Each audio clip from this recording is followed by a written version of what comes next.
Ladies and gentlemen, welcome to the BV Live podcast, where you're here right inside of the BVLive.com studios.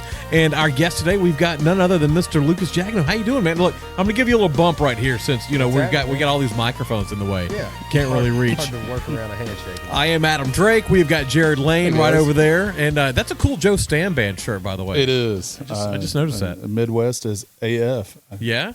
I usually like to say the real words, but Yeah. This is a children's television show. Yeah, well, I can't quit prompting me to say some bad things. I mean, I don't know how to not to cuss. I'm worse than a sailor. We can do Old bleeps, baseball guy. right? That's all we do is just F-bombs left and right. Tex can throw some bleeps in there, right? Can you help us with that, like live as it's going? Yeah, there we go. That's how we'll do it. Problem solved. No, Lucas Jagneaux here with us, getting ready to play the Palace Theater here in downtown Bryan. Molly McDonald is going to be opening the show. She's amazing as well. Yes, sir. But let's talk about you, man. Just what he wants to do. He's like, that's my favorite topic of conversation. I should never ask. No, I got to know you, and I got to see you for the first time at Mile Zero Fest a couple of years ago. Yep. And Jerrod was like, you got to check this guy out. And I was like, Jagneaux, all right. I like me some Cajun. I like how this rolls, and man, instantly blown away by you. But really, to me, the full band performance was great. But my favorite thing that I've seen from you so far is when you actually played our kickoff show last year, and it was you acoustic, and man, you had everybody in the palm of your hands. He doesn't want to admit that. But, dude, great. But you really did. We had so many people coming up to us afterwards Who and is that saying, "Who is that guy? Can we have him for something?" I mean, then you got a gig at the Dixie Chicken out of that, and The Dubecks. Dubecks. Yeah. Yep. Rick Dubeck. so. Is that just kind of a natural thing for you to hop up there? Have you kind of always had that charisma when you get on stage, or is it something you've picked up through the years playing? Man, I picked it up. Definitely picked it up. Obviously, when I first got started, I was doing good just to make it through a list of songs. I attribute a lot of it to growing up playing music, not in a live concert, if you will, setting, but more with my family and friends, like get together at a party, campfires. If it was too hot for campfire, we were inside playing pool or something, and I'd just have the guitar out, and we'd share stories and, talk about what songs meant to us and which ones were the best, and we'd pull them out, play them all, sing them all night long, and it kind of just became I love the hangout kind of feeling that you get when you just get to talk and share stories and then play the song, and Which is my favorite part. But yeah. you bring up a good point. And because your brother's in the band. Yep. Drummer mainly, right? And Yes. That's all he's done, right? That I know of, but he'll sing every once in a while. You're right, correct. But- Yeah. As far as like playing music in the band, yes, just the drummer. But he's always taken on kind of a tour management kind of role. Okay. Always the dude reaching out and talking to everybody. And I know your mom, and everybody loves your mom that's been around you. And it's great family and what y'all do, and tours around a little bit with y'all, or at least follows you, Yeah, and, as much as she and brings can. her own crowd to any show. And you're like, all right, That's right. Tammy's here. Like, you just She'll go watch to a out. restaurant Yeah. beforehand and talk to people like, "My son's playing. Y'all want to come and hang I out?" don't think And she'll ever bring say it's my everybody. son. She's just like, you just need to go to Not that show. bragging, but my son is He's pretty damn good. She'll tell a few people. She says she tries to hang back and not be that mom. That's BS. but But it's funny is you going back into what you said. It's like, I'd play the guitar. How long before everybody stopped telling you to quit playing? As a little kid, you're just in a strumming, you're horrible, right? And then eventually you get the hang of it, and they're like, Lucas, why don't you get on the guitar and play? Like, You're sounding better now. It's like, You're not that just the makes kid sense. going ring, ring, want you to ring. come in now. Yeah. No, guitar came easy, and it was what's the word? It was encouraged a lot more than some other things I've tried. Like I tried the fiddle. I still play the fiddle a little bit, but when I first started playing the fiddle, I was living with my grandmother at the time, and she Grandma's was like, hell no. "You got to go out in the garage, because that sounds like a dying cat right now." So, Is that how she says it? oh yeah. It wasn't like, oh, baby, you're No, sweet. it wasn't No, sweet. That was not my sweetheart grandma. That was my Mamaw Pat, man. She shoots you straight. She doesn't care. No punches held. So As a dad of a drummer, I feel that pain. I'm like, dude, I need you to not even in the garage. I need you to go 17,000 houses away, and you can just thump all day long Find that a you want to. field. Yeah. And I'm not nice about it either. I'm like, dude, I need you to stop. or at least have Now. some rhythm. Oh, but That I mean, he's helps. good. He's got the rhythm. Okay. It's just so loud. I'm like, dude, shh. Well, it's like our favorite calm local band, JMG band. Man, they like to crank it up, and I'm like, Yeah. They do a live band karaoke thing. We just had it on First Friday. Love the guys, they're awesome, but about the second hour in, I'm like, guys, this is a small room we got back here. I was like, yeah, I gotta crank this down. Yeah, yeah. So learning to play, having those backyard barbecues and bonfires, or when it's too cold in Yankee part of Louisiana, you bring it in. That's what it's called. I had to throw that Our little producer noodle in there. today texts us like, I got one in there. I got it. I wrote that. When did you figure out that, you know what, I'm actually good enough? I think we can do this. Oh man, so I started playing guitar at 17, just alone. Lived in an apartment in Shreveport, and that's literally all I did. We had moved there for my junior year of high school, and I met 5 to 7 friends tops all year. So I didn't do a lot of running and hanging out. Yeah. I played guitar before school. I played guitar after school all the way till it was bedtime. So I did that, and always knew. This sounds arrogant, and it's not, but I always knew I could do it if I just put the practice in. And so I would sit and just, at this time, YouTube was just coming on the scene.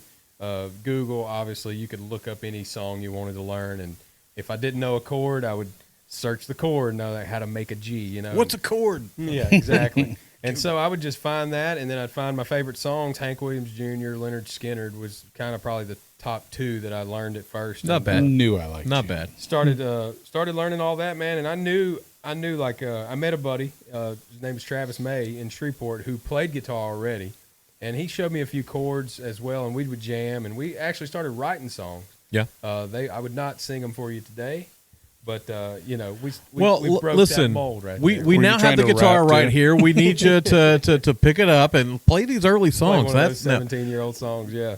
when did you feel comfortable with that, with that writing aspect of it? Because that's Man. to me would probably be the hardest part. I've seen a lot of fools who can get up and strum a guitar and sound pretty decent. Yeah. But that writing aspect of it, That took longer. It took a lot longer to get comfortable because it's easy to sing. I mean, not easy for anybody, but I mean, to me at that time, it was easy to play all those songs that I had already learned versus impressing people with something I actually wrote. yeah. But I do recall one time I had written this song that was super like cheesy, sad, old George Strait kind of sounding song, and I had brought it to my buddy at a party, and I had printed the lyrics off. This is back before, you could just rip it out on your phone. And I had printed the lyrics off, and I read it to him, and he was like, dude, that's amazing. Of course, it's not that great, but, to him it was. And I was like, I'm going to play it tonight, So getting that affirmation from people when I would sneak one in every now and then. Yeah. Just get you they the kinda next step. Got the confidence up, but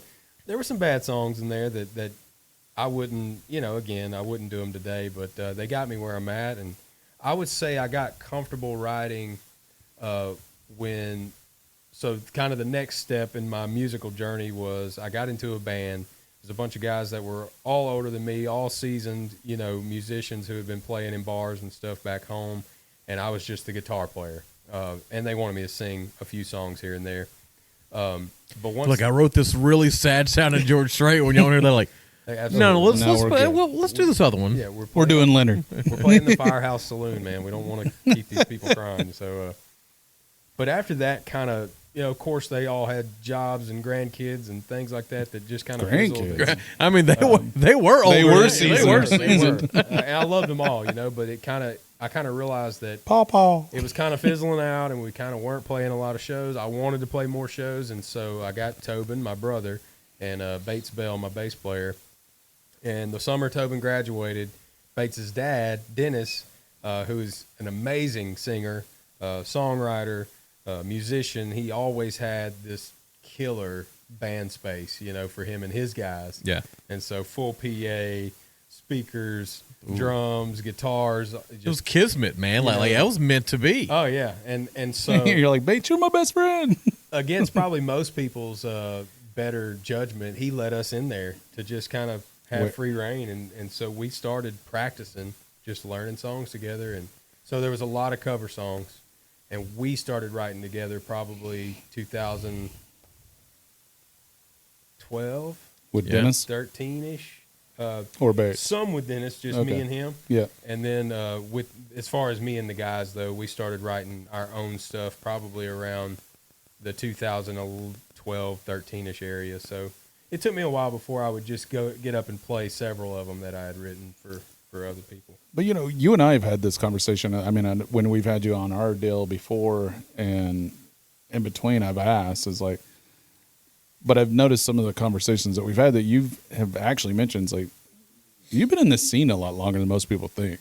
You've kind of made your rounds to Nashville and back. Not that you've stayed in Nashville a lot, but Right. you've done some rights there. You've done it, but you've been connected with some bigger names in the industry a lot longer than you're saying. We started at 17 and did in the garage. That's bullshit. Like you've been playing with around with a lot and doing some big, name festivals. And I mean, there's a reason. Yeah, and sure. Yeah. And my passing life, that on. My life in the music business changed in 2019.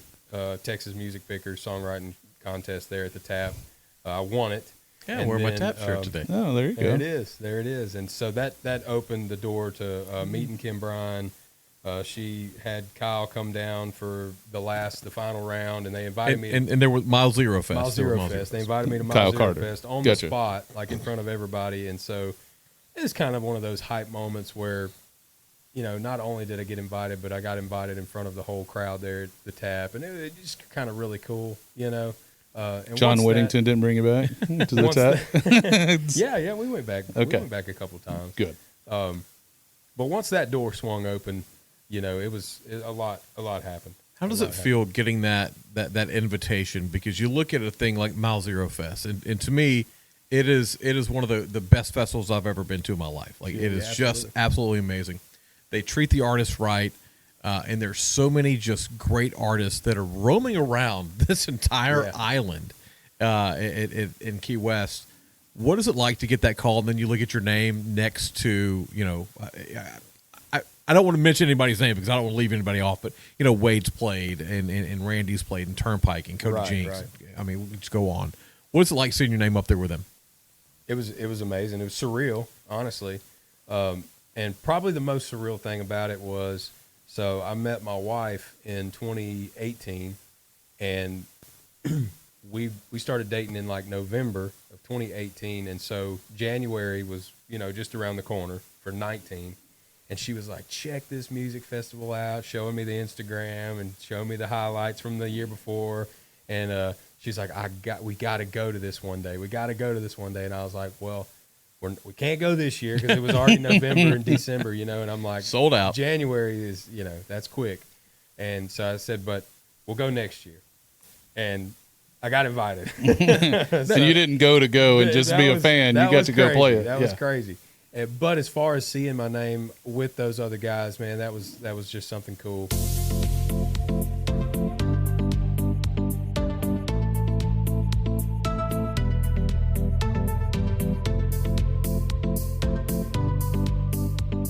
And we're back, ladies and gentlemen, here at the We didn't go anywhere. BVLive.com studios.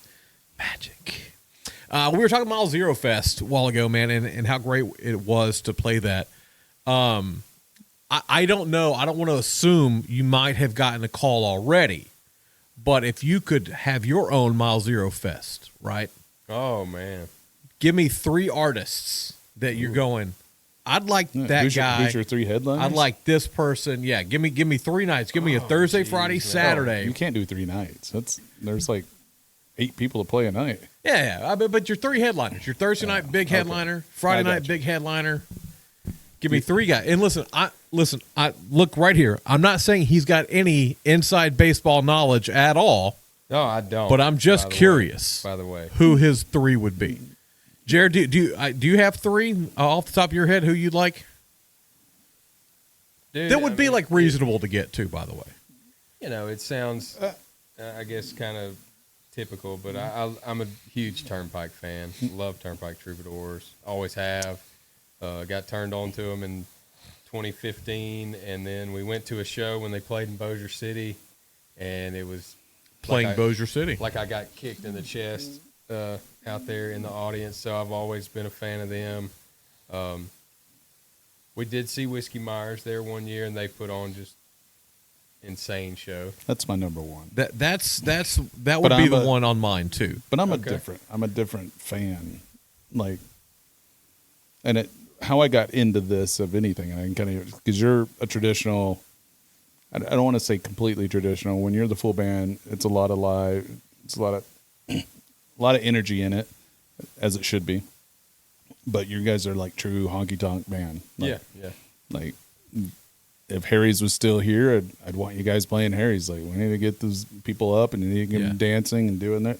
You guys are a phenomenal band. Like, now Turnpike, I think it's a boring show. Oh, Like, no. no disrespect to the guys. I think they've seen, I mean, the songwriting's phenomenal. Yeah. Like, it's some of the best songwriting I've probably heard. I love their songs. And I love what Evan puts out there, RC puts out there. I love the band. But every time I see him, I'm like, okay, he's just a tall George Strait. You're just going to stand there and sing? For me to go, when Nick starts going on that fiddle, man, I'm hooked. I'm right there. Yeah. So you weren't here. You weren't at Mile Zero this past year. Stephen Wilson Jr. Like, you weren't here this past year. Yeah. Was phenomenal. Like, crazy stage presence show. Not traditional country by any means. Like, Right. I mean, honestly, it's like on the cusp of not being any country. Yeah. But it's so unique. It's kind of cool. But I wouldn't put him on my top billing either. But So Jerrod has the wrong answer. I thought of another one. Okay. One more for me would be Silverado, who was Oh, on the Moon Pies. Yes. Uh, I remember half of their show. Another one that we got to open for them one time, which I've seen them at Mile Zero too. But the first experience, I think, is what locks it into my mind. Is we got to open for them in Brenham at 4 Star back when that place. I don't even know what it is now, but that's Not a sure. name I don't even know. Yeah, I don't remember That's that. interesting because that's not too far from here. That's No, part of no, our it Brazos was- Valley. I think it was open for a couple years, and maybe the owner passed or something like that.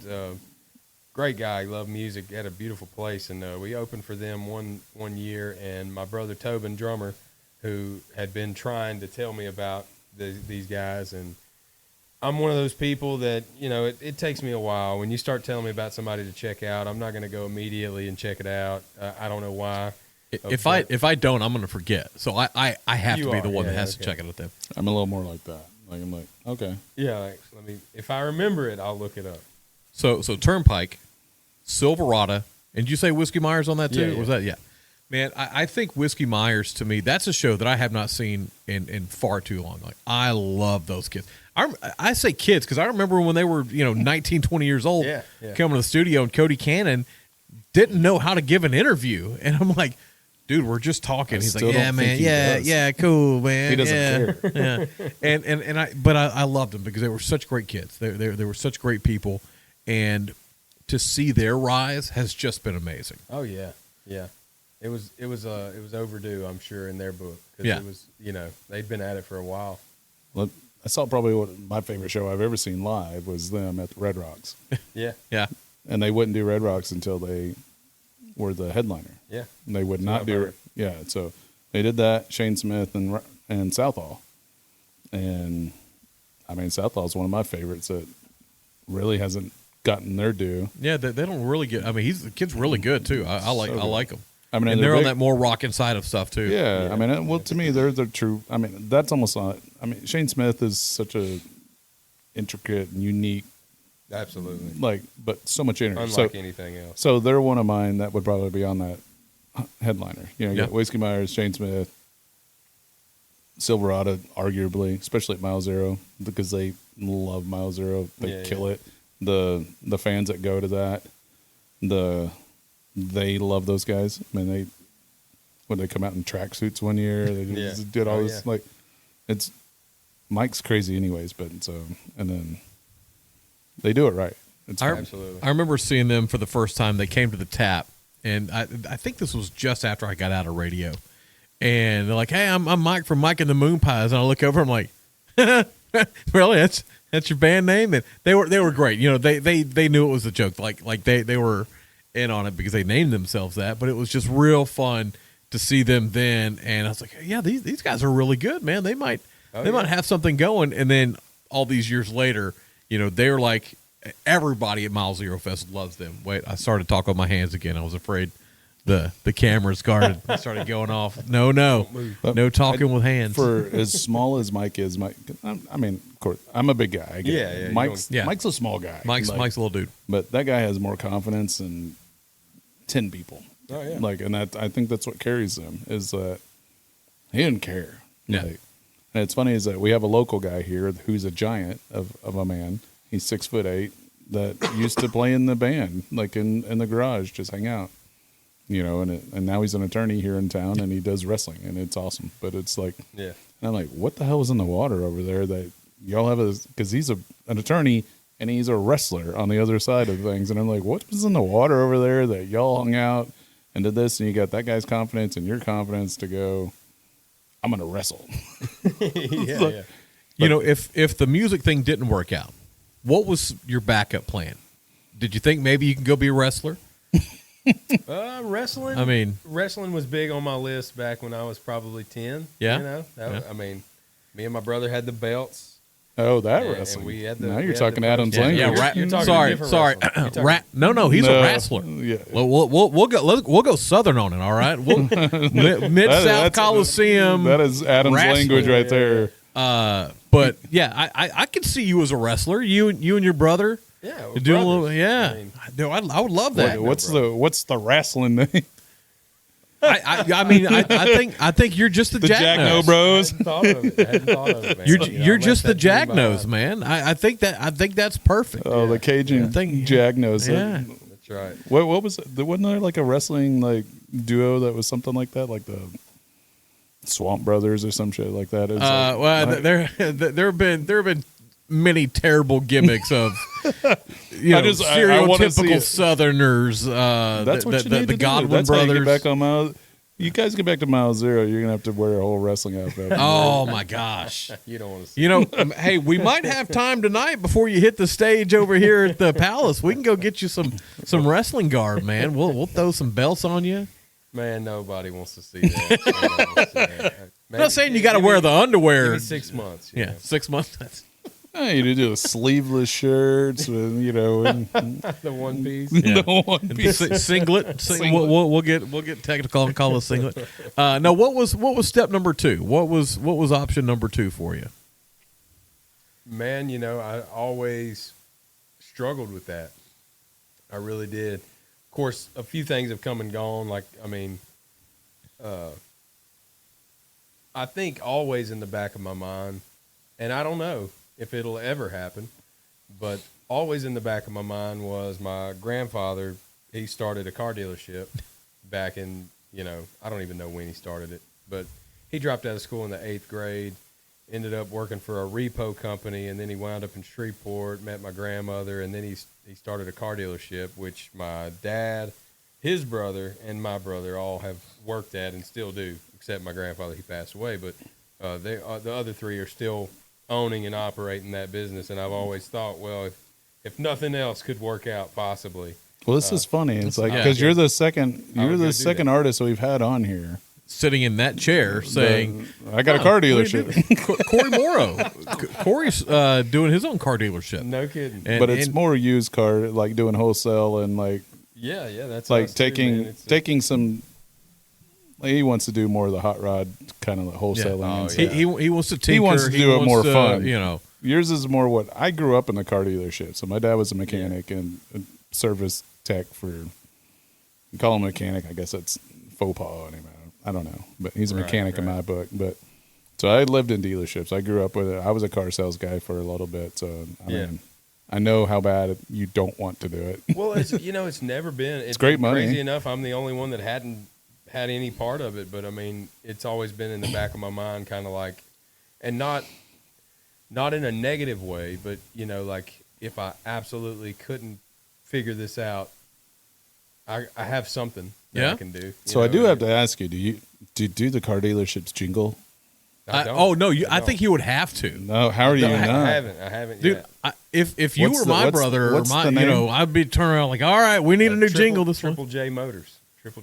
Okay, used dealership or okay. So not a Chevy dealership. No. Okay. No. See, Oh my God. I'm already thinking of All right. taglines and everything else. I'd be like, all right, here. How have y'all make not me come some. up with something like, grab the guitar. I bet you can come up with a jingle in about 5 minutes. Jagneaux Motors financing. We won't say no. I Triple J. got you. Triple J. We will say no. You better be a 750. They got out of the financing game. I'm glad you have not had to fall back to number 2 yet, because you do have a great voice, a great sound. Everything you're doing right now is great. What else have you got lined up? Do you have any new music? Anything else that people need to look forward to? Absolutely, yes. So the umbrella over our band life for the last 9 months has been the new, well, probably longer than that, but at least since we started recording, was our new record that we got coming soon. At this point, I wish I had an announcement for you when it would be out, when you could find it, but no dates, nothing. no dates right now. I can tell you this, that we're finished. We are awaiting mastering from the studio, final track listing, how we want it to be ordered, and then we've got to get some art, finalized. Well, look, we got a fantastic photographer here in studio with us right now. Well, we've got the pictures. Oh, well, hell, I mean, we've got it all. We just haven't finalized it yet. All right. Tech Suddy's getting a job. Yeah, I'm trying to help you out, bud. Haven't laid the gavel down on it yet, but we're close. We're close. So are you doing vinyl on this? Or are you kind of going to come out with vinyl? Yeah, we're going to print a vinyl. We will have a bunch of vinyl by the time it gets done. I think the minimum order is like 300. Oh, man. And so we're going to have a stack of vinyls. So I'm going to see, you'll probably do a big pre-sale push type of deal for the vinyl. Excuse me. Like some commemorative. The Yellow Bellies just hit just right sometimes. Like, good luck with them singing tonight. Yeah, so you guys probably already know, but for those who don't, we did a crowdfunding campaign for the album. And so a lot of our fans stepped up and bought these packages that we came up with, some merch packages, and a lot of those will contain a vinyl if you got to that tier of, contribution. And so a lot of those are already going out. But then, of course, when we do like a true release, those people will get it first, and then we'll have, a bunch of promotion, letting everybody know that it's coming, and then it's here, and then cool. Planning to get busy, line up a bunch. So you're going to do an album release concert anywhere? I would love to. It's not in, obviously not planned out yet, but that would be a great idea.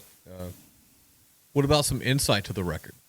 Anything in there that might throw traditional fans for a loop? Anything on there that's like, oh man, I didn't expect that from these guys? Man, I would say most of our diehard fans have already heard all of the songs, maybe with the exception of a couple that just don't get played out just because of the vibe, I guess, doesn't quite fit a live. Those sad slit your wrist kind of songs. Exactly. You're like, wow, you went strong. Hey, look, that's what it is. But going back to the Whiskey Myers, Broken Window Serenade. Don't play that on the way to somebody, on the way to work one morning, because people are just going to veer off the road. It's that sad. You know what I mean? Don't play that. Let's just while you're headed be to honest with your it. meth girlfriends. Yeah. Man, for the average listener, people who may just be barely familiar with us, there's been a couple of really cool co-writes on this one that kind of changed the direction of a few of the songs. Adam Hood, I wrote it's one of our a favorites. song called "Nobody Tell Laurie" with Adam Hood. Yeah. Y'all have heard that one. We know that one pretty well. And then I thought that was released already, though. No, it hadn't been released yet. It's just been stuck in my head It's ever been since. flowing out. A few little black market videos have hit the winter. It's definitely interwebs, not my favorite of yours, but it is one of the tops. It's a very not interesting my favorite either. So people who are like, what are they talking about? You want to give a little backstory to that real quick? Oh yeah. I mean, it started. It's actually a fun story. It started out as a really stupid, just jabbing and what do you call it? We were just screwing around. Yeah, riffing. Me and the guys were on a road trip. It's debated where we were headed. I've said one thing at a show, and then the guys have been like, "We weren't headed there. We were going to, we were going to Angleton." And so I was like, okay, well, I don't care where. Well, that's we're when you going. say Angleton doesn't make for a good story. Yeah. All right. We So were headed whatever. to Fort Worth, Yeah. We're going to College Billy State. Bob's. We were headed to Brazos Valley Music Association. Yeah. No, that's exactly how I remember that song coming about. Driving here. No. Yeah. So y'all were riffing, But hanging out on the bus. car, as far as I remember, the car was completely quiet. I was driving. I've always been a huge Keith Whitley fan. My mind is always twisting words and just any little turn of phrase I can find to make a song out of, even if it's stupid. I'll run with it for a little bit at least. And so I got to thinking about this line, and it was just looping in my mind. And then I ended up, before I even started singing it, I asked the guys, I was like, do you guys think Laurie knew anything about Amy? Because obviously it's a stupid question because Laurie's actually a real person. Amy's just a fictional character from this song. And of course, talking about Tell Laurie I Love Her and Laurie Morgan. The Keith Whitley song, and then Miami, my Amy. And there have been a couple more people who have released some songs that kind of drop Miami, my Amy in it. And it's kind of gaining popularity. It had a trend on TikTok for a while last year, I think. And so it was kind of fresh, rolling through everybody's mind again. And I asked the guys that question. We laughed and started talking, and then I just started singing. And nobody tell Laurie my Amy came back to town. Thinking she left, went to Miami, and, the song portrays it like he, went and met her and blah, blah, blah. But then he comes back and writes tell Laurie I love her, but don't tell her that my other old lady came back. It's a very interesting way to look at it, man. When I heard it for the first time at Mile Zero, I was like, all right, I'm kind of digging where this is going. I was like, poor Laurie. Like, right. But I'm going to say, the way you just said that, y'all were definitely going to Angleton. That was a long trip. Just put that in there, yeah. That's right. That's exactly right.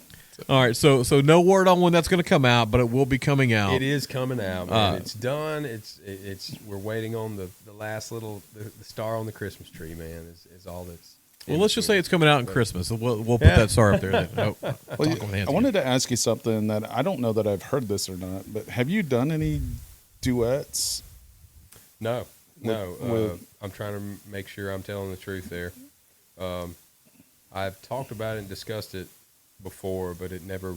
I mean, the only reason I asked, I started thinking about something because you talked about kind of a play on another song, but another one of our local artists that went to school here is kind of getting on the big thing with the Big Loud Texas is Juliana Rankin. She did kind of a twist off a Wade Bowen song, but y'all's voices would do really, really cool thing together. Yeah, it's funny. It's funny you mentioned her because that is the person I've talked to before about doing a duet together. Oh, really? Yeah. Ooh. Okay.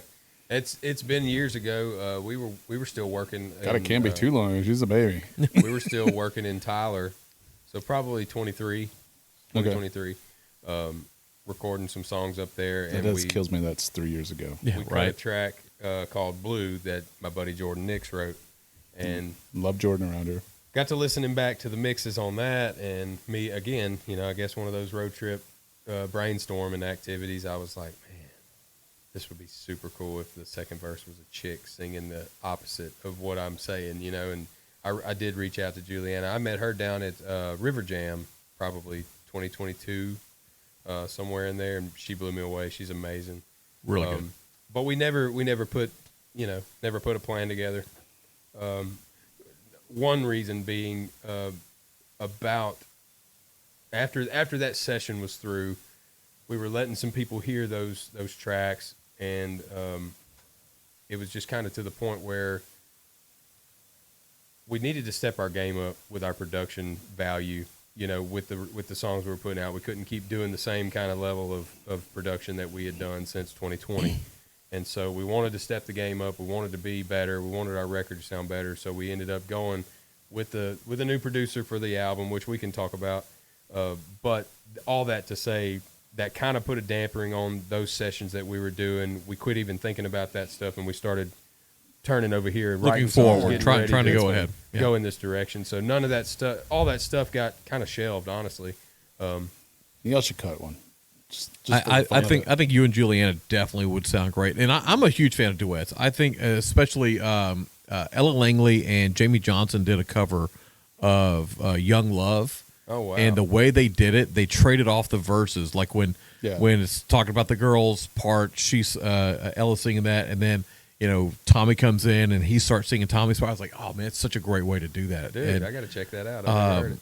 I think he'll never listen to it. He'll be like 6 months from now. He's like, hey, what were you saying I should listen to? I'm a huge fan of both of those people. But yeah, a duet really I think sets things apart, and I think there should be more duets. Like 70s and the 80s, there were so many great duets, so many great people coming together and making Ronnie music. Millsap, I mean, Conway and George Jones, like they would always Everybody have had- duets it with was kinda somebody. like Yeah. a it's sad as staple I to your brag career. on this guy way more than I should on some level, but everybody's like, it's like, who's this Jagneaux guy? And I'm like, honestly, right now that I've heard, like you're the closest thing that we've heard probably to Keith Whitley in a long time, and I know that's hard to hear for a lot of people that have played sing, but that I truly think is like one of the most iconic voices ever, and it's like no one's ever going to be able to repeat that. But it's like Sure, yeah.